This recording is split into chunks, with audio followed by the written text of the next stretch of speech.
Shannon Martin joins us now live with Patrick. Shannon, let's get an expert's opinion on the festival so far, and I also want to see the height difference between you two. And there it is, at his elbow.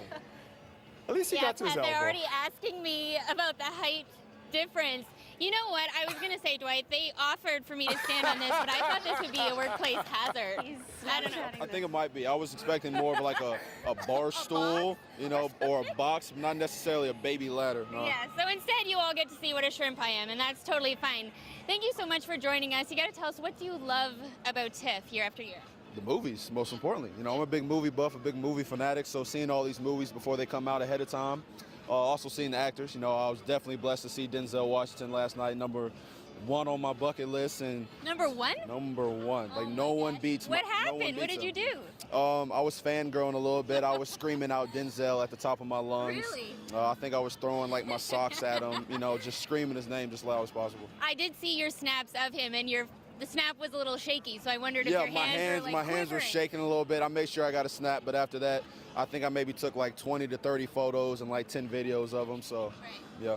So Dwight, I've been trying to get Dwight on Snapchat. You're quite prolific on Snapchat. You're always out there. So tonight, he's actually going to be taking over CBC Toronto's Snapchat, and he's snapping us. Yeah, we're snapping right now. So as he's talking and I'm pointing, I'm That's snapping. what's happening. At the exact same. He just seems like a real cool guy, don't you think that? He seems very down to earth, real chill, always smiling. The star of Snowden, pausing for cameras. He's going to chat with ET Canada first. And what I'm going to try to do, is stick my microphone. You excited? He's losing it. Oliver Stone, I mean, when Oliver first called me about this job offer. So what you may have just missed there is the lady that's with Joseph Gordon-Levitt. She just tapped Rick Campanelli's elbow. That's how we know when we're supposed to stop talking to the stars, because there's actually more than 40 people, media corralled. We are tightly packed in here like sardines, but we all want a chance to ask him a question. It's kind of nerve-wracking. You only get to ask him maybe one or two. So I'm going to ask, and then you're going to hop in there, okay? I'm going to ask first. I'm going to ask one, and then you hop in there. All right, after your one, I'm hopping. Sure. Why he did what he did, so that I could probably play him out of the We gotta go. Thank you.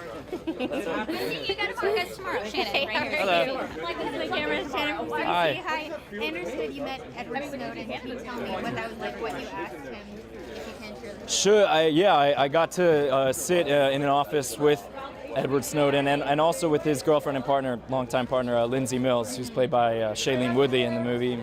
And the three of us just talked for about 4 hours. And the funny thing is, you know, Edward Snowden is always trying to take the attention off of himself personally and put it on the issues that he's bringing up. But I'm an actor, I'm going to play him in a movie, so obviously I'm focusing on him and personally and, you know, what he's like as a guy. And so it was really valuable to spend the time with him. We have an NBA player, Toronto Raptors with us. man, He's a huge film buff. He wants to Nice ask to you meet some you. questions. He's got one off the wall topic. Okay, all right. This was Gotham City, all right? And you were Robin. And also, if G.I. Joes were real, and you were the Doctor. At the same time? You just say they're both alive, all right? Which one would die first and why? Which one would? Which one would die first and why? What, if they were fighting each other, you mean? No, I'm just saying if they were both alive in this world today. Oh. Like if Gotham City was real Yeah. and the G.I. Joes were real. Yeah. Both those characters were real. Yeah. Which one would die first and why? I mean, I think Blake would probably live a longer life because, you know, if you're good at heart, Yeah. you live stress-free, and stress kills you.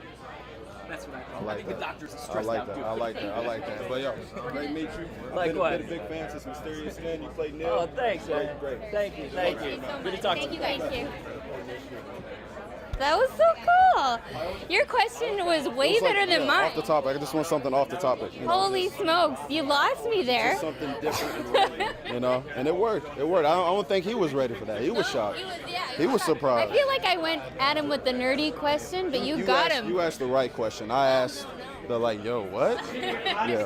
But that gets to his personality, and I'm sure that's refreshing for him because he's going to get all the usual questions. And so he gets questions about previous movies that he's done. You know, I know a lot of people haven't even seen Mysterious Skin, and that's one of my favorite movies that he's ever done. He did a great job with that. So it was good to see, you know, his face, Yeah, light just up. his expressions whenever he heard those three movies. Amazing.